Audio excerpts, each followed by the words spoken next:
இந்த யுத்தம் ஆரம்பித்ததற்கு பின்னால் நாங்கள் பார்க்கிறோம் ஈரானுக்கும் இலங்கைக்கும் இடையிலான அந்த நட்புறவுகளை பற்றியெல்லாம் அதிகமானவர்கள் பேசுகிறார்கள். குறிப்பாக பெரும்பான்மை சமூகத்தைச் சேர்ந்தவர்கள் அதிகமாக பேசுகிறார்கள். இந்த யுத்தத்தின் போது இலங்கையர்களாக நாம் எந்த பக்கம் இருக்க வேண்டும்? இலங்கையர்களாக கண்டிப்பாக ஈரான் பக்கம் தான் இருக்கணும் நம்ம.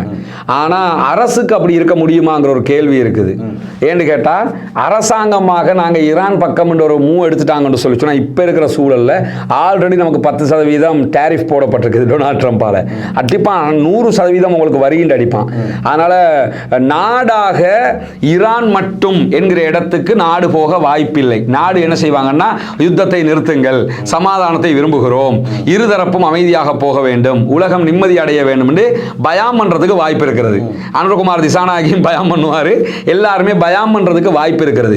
ஆனா நாட்டு மக்களாக நீங்க எடுத்துக்கிட்டீங்கன்னு சொன்னா கண்டிப்பாக நாட்டு மக்கள் ஈரான் பக்கம் தான் இருப்பாங்க. ஏன்னா நீங்க ஈரான் நமக்கு செஞ்ச மாதிரி உதவி, பெட்ரோலை யுத்த காலத்திலேயே நமக்கு ஃப்ரீயா பெட்ரோல் தந்தவன் ஈரான்காரன் தான். நமக்கு இன்னும் யுத்த காலத்தில் எடுத்த பெட்ரோலுக்கு இன்னும் நம்ம காசு கொடுக்க இருக்குது ஈரானுக்கு. அப்போ அந்த மாதிரி உதவி பண்ணிருக்காங்க. உமாஓயா திட்டத்தை வந்து பண்ணிக்கிட்டு இருக்கிறான்ல, அதுக்கு வந்தவர் தான் இப்ராஹிம் ரைசி. வந்துட்டு போய் ஒரு 1 வீக்ல தானே அவர் மரணிக்கிறாரு.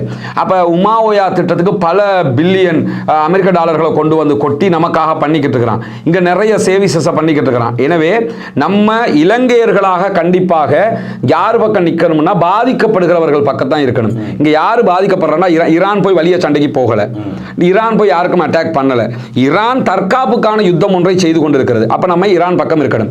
மார்க்க ரீதியா நீங்க எடுத்துக்கிட்டீங்கன்னா கூட நம்ம யார் பக்கம் இருக்கிறது என்று பார்த்தீங்கன்னா அமெரிக்கா பக்கமா ஈரான் பக்கமாண்டா இஸ்லாமியர்களாக நீங்கள் ஈரான் பக்கம் தான் இருக்க வேண்டும். அதுக்கான காரணம் என்னன்னு கேட்டா ரசூலுல்லாஹி ஸல்லல்லாஹு அலைஹி வஸல்லம் காலத்துல நான் சொன்னேன்ல 2 சாம்ராஜ்யங்கள், ஒன்று ரோம் பேரரசு, இரண்டாவது பாரசீக பேரரசு. இந்த 2க்கும் இடையில ஒரு சண்டை நடக்கும். அந்த சண்டையில ரோம் பேரரசு தோத்துரும், பாரசீகம் ஜெயிச்சிரும். பாரசீகர்கள் அப்ப யாருன்னு கேட்டா நெருப்பு வணங்கிகள், மஜூசிகள். அந்த நேரத்தில் சஹாபாக்களுக்கு ரொம்ப கவலையாகிரும். என்னடா இது, நம்ம ரொம்ப நேசிக்கக்கூடிய கிறிஸ்தவர்கள், ஏன்னா கிறிஸ்தவர்கள் வேதம் கொடுக்கப்பட்டவங்க, இஸ்லாமியர்களும் குரானுங்கிற வேதத்தை சுமந்தவங்க, வேதம் கொடுக்கப்பட்டவர்கள் தோத்துட்டாங்களே, மஜூசியல் ஜெயிச்சிட்டாங்களே என்னும் போது அல்லாஹ் தஆலா சூரா ரூமை இறக்குவான். ரோம்னு ஒரு அத்தியாயம் இருக்குதா இல்லையா, குலிபத்தி ரூம் ஆரம்பிக்குது. இந்த ரோம் அத்தியாயத்தை இறக்கி நீங்க ஒன்றும் கவலைப்படாதீங்க, அவங்க ஜெயிப்பாங்க திருப்பி என்கிற அந்த மன நிம்மதியை கொடுப்பான். இதுல இருந்து என்ன தெரியுதுன்னு கேட்டா நமக்கு யார் நெருக்கம்னு பார்க்கணும். 2 தரப்பு அடிச்சுக்கிறாங்க. ஈரான் ஒரு பக்கம், அமெரிக்காவும் இஸ்ரேலும் மறுபக்கம், அவர்களுடைய ஆட்களும் மறுபக்கம். மேற்கு நாடுகள் எல்லாம் உலகத்தில் எல்லா நாட்டையும் அழிச்சவன் ஒரு பக்கம் இருக்கிறான் பாருங்க. ஈராக் அழிச்சவன்லாம் இப்போ ஒன்று சேர்ந்திருக்கிறான், ஆப்கானிஸ்தான் அழிச்சவன்லாம் ஒன்று சேர்ந்திருக்கிறான். இப்படி உலகத்தில் எந்தெந்த நாட்டையெல்லாம் அழிச்சாங்களோ எல்லாம் ஒன்று சேர்ந்திருக்கிறாங்க. இப்போ நமக்கு யாரு நெருக்கம்? இப்ப அவர்கள் ஷியாக்காரர்கள், நாங்கெல்லாம் சன்னி முஸ்லீம், இந்த பார்வை இல்லை. இப்ப நமக்கு எவன் இருக்க? நமக்கு ஒண்ணுனா பாலஸ்தீனத்துக்கு ஒண்ணுனா யார் வந்தா? இவன் தான் வந்தான். பாலஸ்தீன மக்களுக்காக ஆயுதம் கொடுத்தது, பாலஸ்தீன மக்களுக்கு எல்லாமே கொடுத்தது, பாலஸ்தீன மக்களுடைய பங்கர் சிஸ்டத்தை உருவாக்கி கொடுத்தது, இன்ன வரைக்கும் பாலஸ்தீனத்துக்காக நின்று பிடிக்கிறது எல்லாமே செஞ்சது யாருன்னு கேட்டா ஈரான். சில ஆக்கள் வந்து அவங்க என்ன கிழிச்சாங்கன்னு கேட்பாங்க. அவ்வளவு ஹவுதீஸ் வந்து அட்டாக் பண்ணானே, சவுதி சொன்னா அட்டாக் பண்ணுவானா?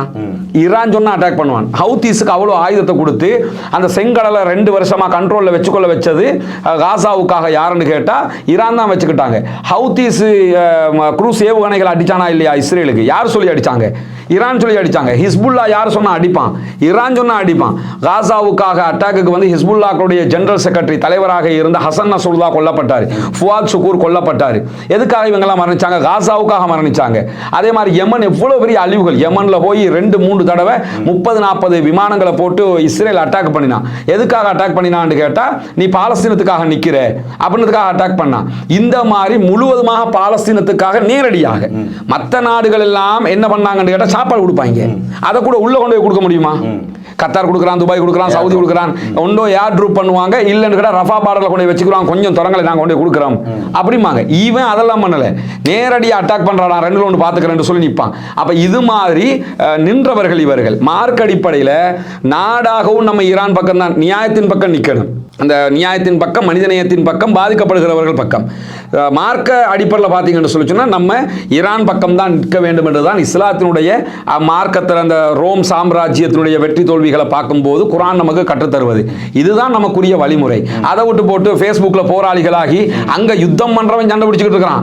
இங்க வந்து சில பேர் என்ன செய்வாங்கன்னு கேட்டா எப்படி தெரியுமாம்பாங்க. சில பேருக்கு நினைப்பு என்னன்னா இங்க கமெண்ட் அடிச்சு முடியும் முகமது பின் சல்மான் பார்த்துட்டு டம்பர்னு சொல்லுவான். இந்த மாதிரி நினைச்சுக்கிட்டு இருக்கிறாங்க. ரெண்டு தரப்பு சண்டை பிடிக்கிறான்னா நியாயத்தை மட்டும் தான் பார்க்கணுமே தவிர நம்ம இது நம்ம ஆளு அவன் ஆளு நமக்கு சாதகமானவன் அப்ப நம்முடைய எதிரியாக இருக்கிறவன் அநியாயமாக கொல்லப்பட்டால் பரவாயில்லையா? நமக்கு ஒத்தனை பிடிக்கல. ஒரு முஸ்லிம் நான், ஒரு காபிர் இருக்கிறாரு, மாற்று மதத்தவர் இருக்கிறாரு, அவர் இஸ்லாத்திலே இல்லை, அவர் ஒருத்தன் கொள்றான், சூப்பர்னு சொல்லுவீங்களா? அவன் இஸ்லாத்துல இருக்கிறானோ இல்லையோ அவன் மனிதன், அது ஒரு உயிர். எப்படி கொள்ள அநியாயமாக கொள்வதற்கு யாருக்கு அனுமதி இருக்கிறது? அவன் ஷியாக்காரனா இருந்துட்டு போட்டான், அமெரிக்காக்காரன் வந்து குண்டு போடலாமா? அமெரிக்காக்காரன் வந்து அடிக்கலாமா? இதே தான் ஈராக்ல நடக்கும்போது யோசிச்சாங்க, ஆப்கானிஸ்தான் நடக்கும்போது இப்படிதான் நடந்துச்சு. ஒவ்வொருத்தருக்கும் அடிப்பான், இங்க கருத்து சொல்லிக்கொண்டே இருப்பாங்க. கருத்து சொல்கிறவர்களை விட்டு விடுங்கள்.